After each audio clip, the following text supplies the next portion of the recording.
So the topic of this year is about soil and about the strategy how to grow bonsai tree in small container. Because basically, when we do bonsai and we try to do bonsai successfully, is challenging ourselves and the tree to grow in a small container. You know, it's not the same as growing a normal plant because on the normal plant we don't do any type of manipulation. And manipulation for plants means stress. So if the plant is not growing in a proper soil, then start the problems. So we need to understand which soil and which type of soil is suitable to grow successfully our bonsai and develop them in beautiful trees and maybe one day being able to show them. So basically, when we have to pick the correct soil for our trees, we need to understand that different type of soil has different characteristic. Akadama has some characteristic, pumice and has other characteristics, lava rock has different characteristics. So when we use either one or the other, or we decide in different percent to mix them, we have to understand what's the result. We know that when we want to grow bonsai successfully in a pot, we need to have water, air, and fertilizer in the soil in different timing and different amount to allow the tree to grow successfully. We know that roots need oxygen and water to be able to suck the moisture from the ground and the nutrients that stays in the soil to go up in the tree, do the photosynthesis, fill and feed all the part of the tree. So there is not actually one proper soil for bonsai. We can say for experience that akadama is one of the best soil for bonsai. But for my personal experience, is not the soil. Is good for some type of growing and for some species, and is no good for other species. So also according to the different variety of tree, we need to understand which soil we want to use. The good thing of akadama, for example, is that with the capacity akadama has of the ion exchange, the akadama is the only, or for bonsai, is the only type of soil that is able to stick on itself the particle of fertilizer and also move those particles from part to part of the soil as the akadama can do with water. So for example, if one part of the soil is dry, the part of the soil that has more moisture is able to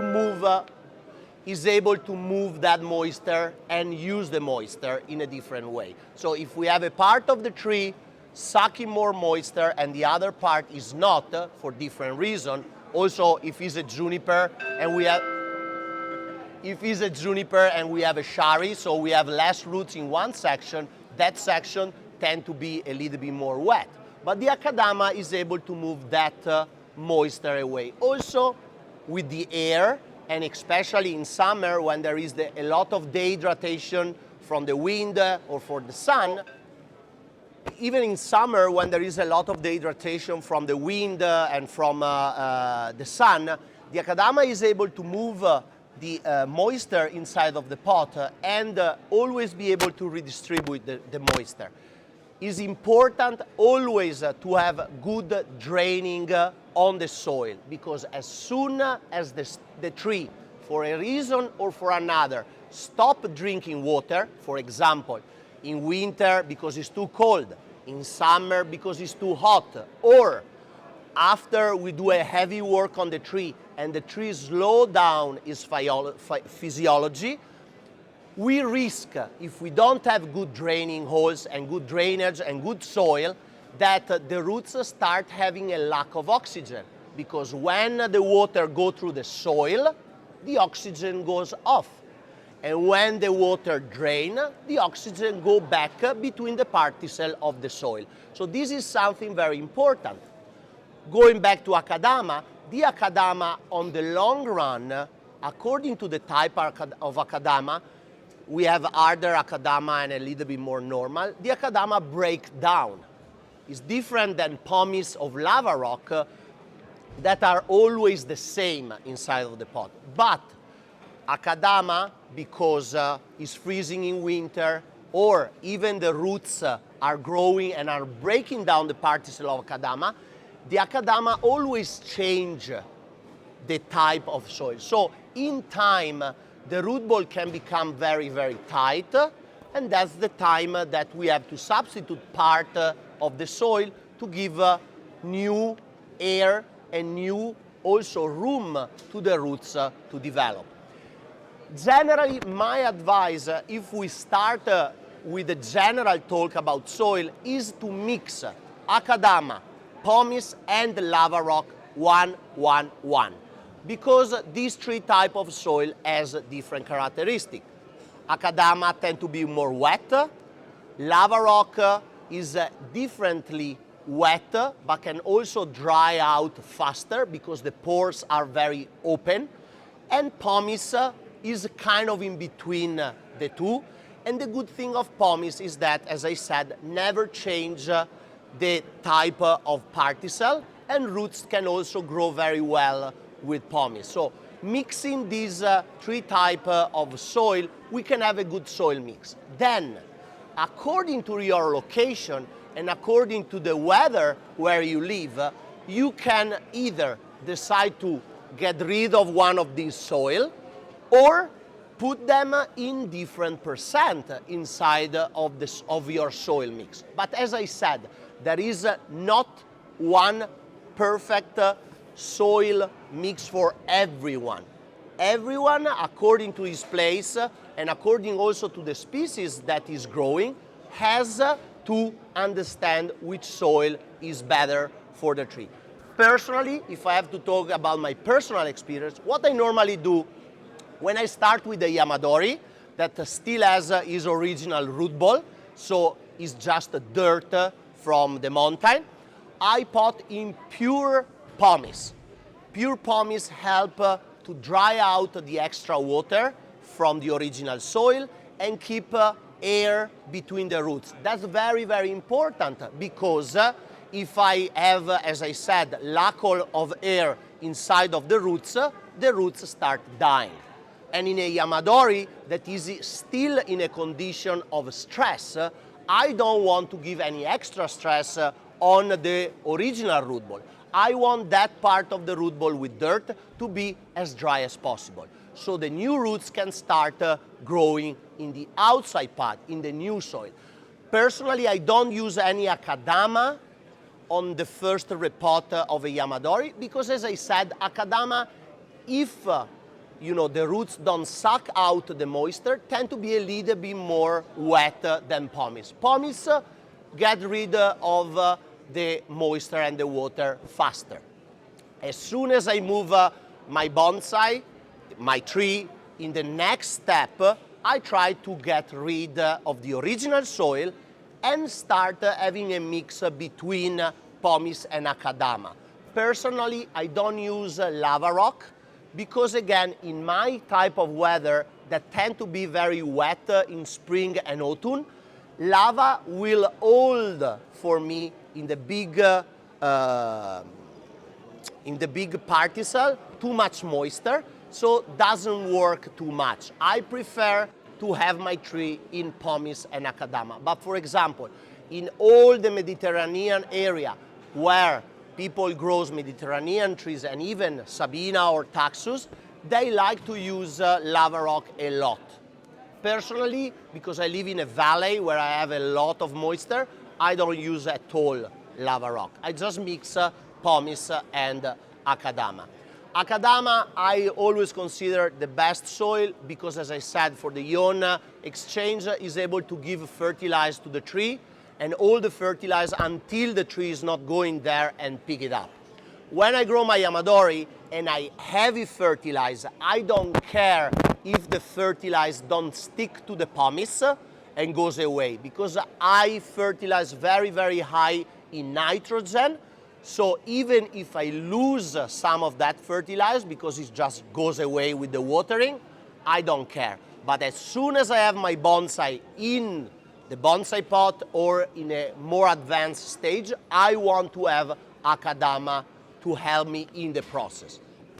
As I said, we always have to remember that growing a Yamadori tree that was never touched or never worked before is not the same as working and growing a finished tree. Because the Yamadori, like a garden tree, is always willing to get rid from the foliage of the extra moisture.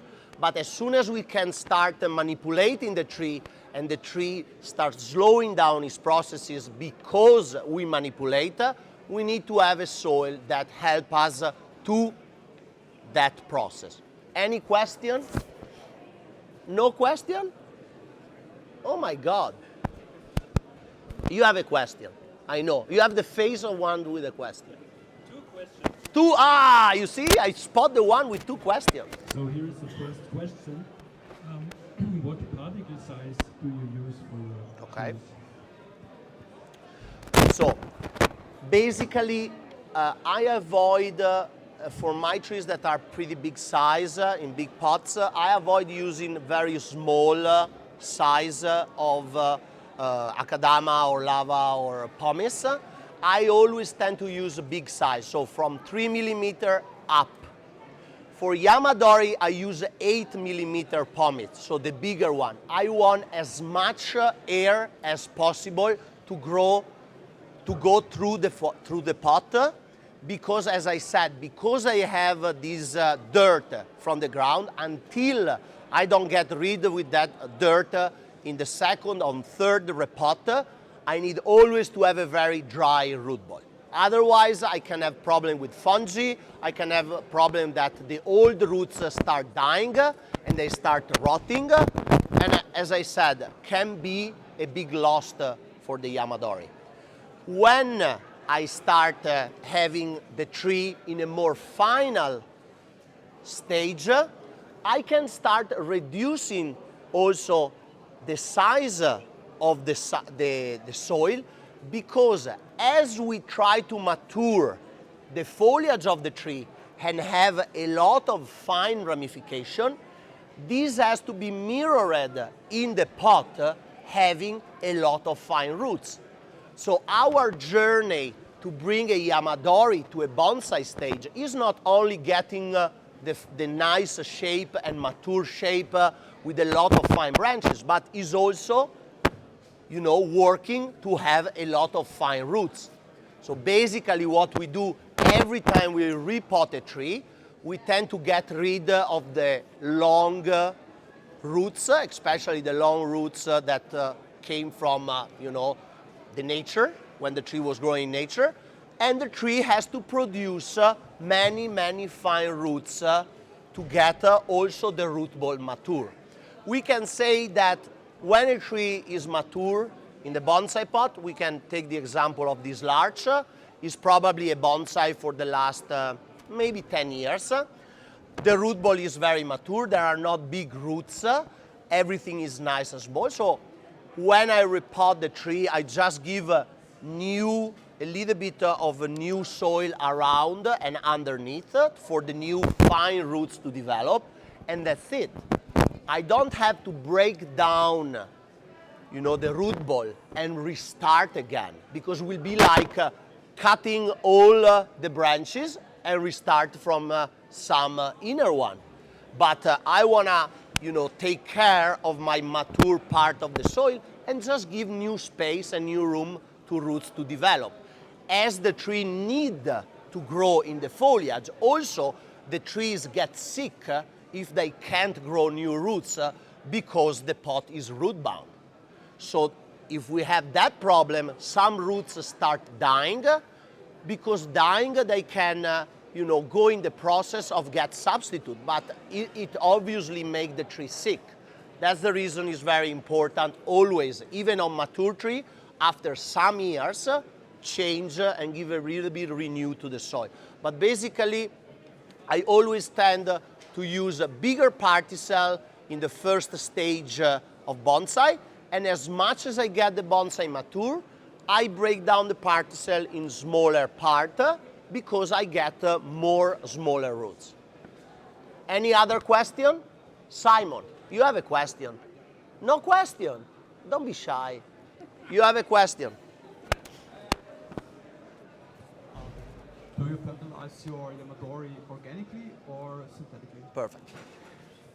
So basically, I use two types of fertilizer for my tree. On the roots, I go always organic. On the foliage, I go synthetic.